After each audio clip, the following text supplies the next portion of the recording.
నేను ఎప్పుడు చూడలేదు. నేను అధిక అపోజిషన్లో ఉంటే అసెంబ్లీలో మా మిస్సెస్ను కూడా తిట్టే పరిస్థితికి వస్తే ఎంత నేను బాంబులకు కూడా భయపడలా, క్లేమోర్ మైన్స్ కూడా భయపడలేదు. 23 క్లేమోర్ మైన్స్ నా మీద ప్రయోగించినప్పుడు సాక్షాత్తు నన్ను కాపాడింది వెంకటేశ్వర స్వామి దిగొచ్చి కాపాడాడు.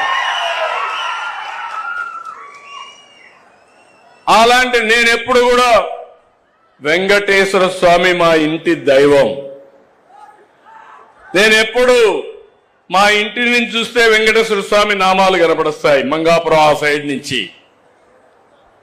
అలాంటి వెంకటేశ్వర స్వామికి అపచారం చేసే పరిస్థితి ఈ మధ్యలో మీరు చూస్తున్నారు.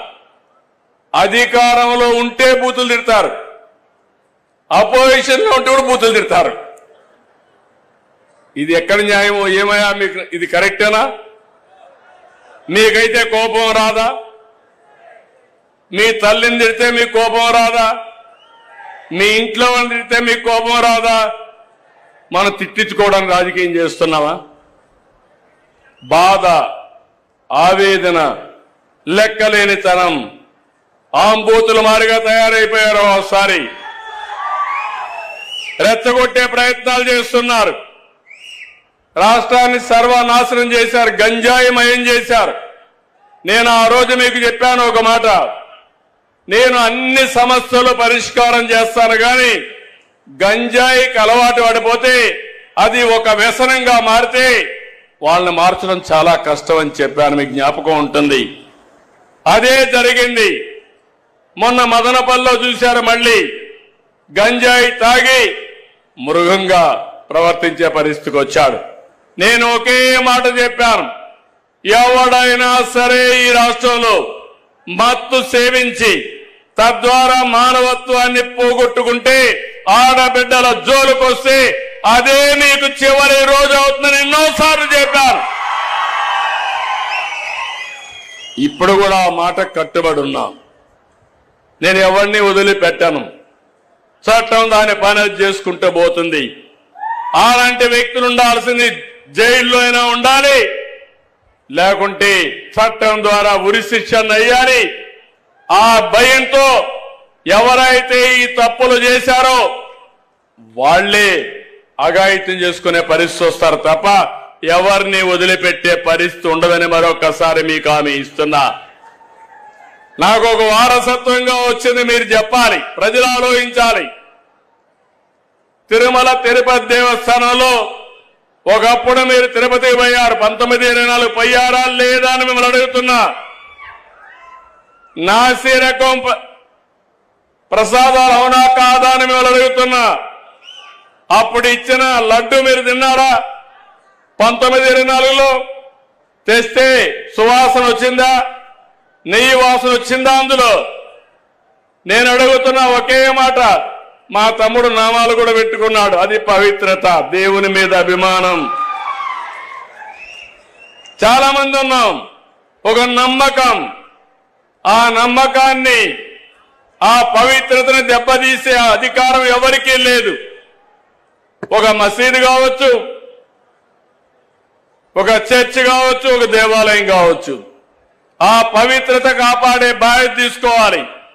అలాంటిది అపవిత్రం చేస్తే నేను ముఖ్యమంత్రి అయిన తర్వాత నేను ఇచ్చిన హామీ ప్రకారం రెండో సంతకం ఆఫీసర్ వేసింది తిరుమల తిరుపతి దేవస్థానం ఈవోగా వేసి శ్యామలరావుని ప్రక్షాళన కార్యక్రమానికి ప్రారంభించా. వస్తే నెయ్యి చూస్తే బాగా లేకపోతే తిరిగి పంపించి దాంట్లో నుంచి శాంపుల్ తీసుకొని ఎన్డీడీబీ పంపించారు. ఎన్డీడీబీ పంపిస్తే అందులో నుంచి ఎనిమల్ ఫ్యాట్ ఉందని ఆ రోజు చెప్పారు. అది చెప్పిన తర్వాత నేను ఆలోచించి ఇది నేను చెప్పకపోతే నా మీద అప్రతిష్ట వస్తుంది, అపవాదు వస్తుందనే ఉద్దేశంతో నేను చెప్పాను. తర్వాత లేనిపోని సమస్యలన్నీ క్రియేట్ చేసి సుప్రీంకోర్టు వరకు పోయే పరిస్థితికి వచ్చారు. సిట్ వేశారు. ఆ సిట్ లో వచ్చినటన్నీ మీరు చదివి ఉంటారు. చాలా స్పష్టంగా చెప్పారు, అసలు ఇది నెయ్యే కాదు, కెమికల్స్ తో తయారు చేసిన నెయ్యి అని చెప్పారు. రాష్ట్ర ప్రభుత్వాన్ని కూడా యాక్షన్ తీసుకోమని అధికార యంత్రాంగం పైన ఒక రిపోర్ట్ పంపించారు. ఇవన్నీ వస్తే తప్పుని తప్పించుకోవడానికి, వాళ్ళు చేసిన తప్పుని వేరే వాళ్ళపైన వేయడానికి ప్రయత్నం చేసే నీచులున్నారంటే ఏమనాలి నాకైతే అర్థం కావడంలా. ఇప్పుడు చూస్తే నిన్న సాక్షాత్తు వెంకటేశ్వర స్వామి ఫోటో కూడా కౌన్సిల్లోకి తీసుకెళ్లిపోయారు. ఏం తమ్ముళ్ళు, ఇది మీకు న్యాయం అనిపిస్తుందా? న్యాయం అనిపిస్తున్నానని మిమ్మల్ని అడుగుతున్నా. ఇలాంటి వాళ్ళతో నేను రాజకీయం చేయాలని మిమ్మల్ని అడుగుతున్నా. చెప్పులేసుకొని వెంకటేశ్వర స్వామి ఫోటో పెట్టుకొని ఫోటోలు తీసుకొని ఇసిరిసేస్తారు. అంటే ఏంటి మీ అజం? ఏంటి మీ అహంకారం? మీ అహంకారం అంతా ఒకటే, ఒక రాజకీయ పార్టీ అని. శివుడి తల మీద పాముంటే మనం ఏం చేయలేము ఒకసారి, అదే అనుకుంటున్నారు. నేను తప్పకుండా శివుడు తలపైన పాముంటే నమస్కారం పెట్టి శివుడికి దాన్ని బయట తీసుకొచ్చి పాముని ఏం చేయాలో అది చేస్తామని చెప్పి కూడా నేను మీకు తెలియజేస్తున్నా. ఎవరి కోసం ఇది? మీకోసం అవునా కాదా? పల్నాడులో ఏం జరిగింది? రాజకీయాలు ఏంటి? ముఠా కక్షలు. రాయలసీమ మొత్తం ముఠాల్ని పూర్తిగా అణిచివేసి ఈరోజు రాయలసీమ కరువు సీమ కాదు, రతనాల సీమని హార్టికల్చర్ హబ్గా తయారు చేస్తున్నారు. నీళ్ళిచ్చా హార్టికల్చర్ హబ్ చేస్తున్నా, రైతాంగాన్ని బాగు చేసే బాధ్యత తీసుకున్నా. ఇక్కడ కూడా మిమ్మల్ని అందుకే అడుగుతున్నా. నేను చాలా పెను మార్పులు తీసుకురావాలనుకుంటున్నాను. ప్రతి ఎకరాకు నీళ్లు ఇవ్వాలనుకుంటున్నాను. కరెంటు ఛార్జీలు పెంచకుండా ఉండాలనుకుంటున్నాను. మన పిల్లలకందరికీ ఉద్యోగాలు ఇవ్వాలనుకుంటున్నాను. ప్రతి ఒక్కరికి ఐటీ నేర్పించాలనుకుంటున్నాను. ప్రతి ఒక్కరు కూడా కష్టపడి పనిచేయడమే కాకుండా స్మార్ట్ గా పనిచేసే విధానానికి శ్రీకారం చుడతాను. మీ జీవన ప్రమాణాలు పెంచుతాను. ఇలాంటి కార్యక్రమాలు నేననుకుంటే 24 గంటలు నిద్రలేసి ఇదే ప్రయోగాలు, చెత్త ప్రయోగాలు, పాతకాలపు రాజకీయాలు. మొన్న బయట వస్తే మీరే చూశారు. బయట వస్తే బలవంతంగా మనుషులు తీసుకొస్తారు. వాళ్ళ కారుల కిందనే మనుషులు చంపేస్తారు. చంపేసి మళ్ళీ గవర్నమెంటే చంపిందని మన మీద నెప్పవేస్తారు. పరామర్శలో పోతారు. పోతూ పోతూ మనుషులు చంపేస్తారు. వీళ్ళు మాత్రం పరామర్శించరు. బతుకుండే వాళ్ళని పరామర్శిస్తారు. బూతులు తిట్టిన వాళ్ళని పరామర్శిస్తారు. నీకోసరం వచ్చి చనిపోతే పరామర్శించిన పార్టీలు ఇవన్నీ. అందుకే నేను అడుగుతున్నా, నేను చెప్పకూడదు అనుకున్నాను. వెంకటేశ్వర స్వామి విషయం బయట మాట్లాడడం మంచిది కాదని కొద్దిగా ఓపిక పట్టాను. కానీ 2 రోజులు ఓపిక పడితే తిరిగి ఆ నెపాన్ని నా మీద వేసి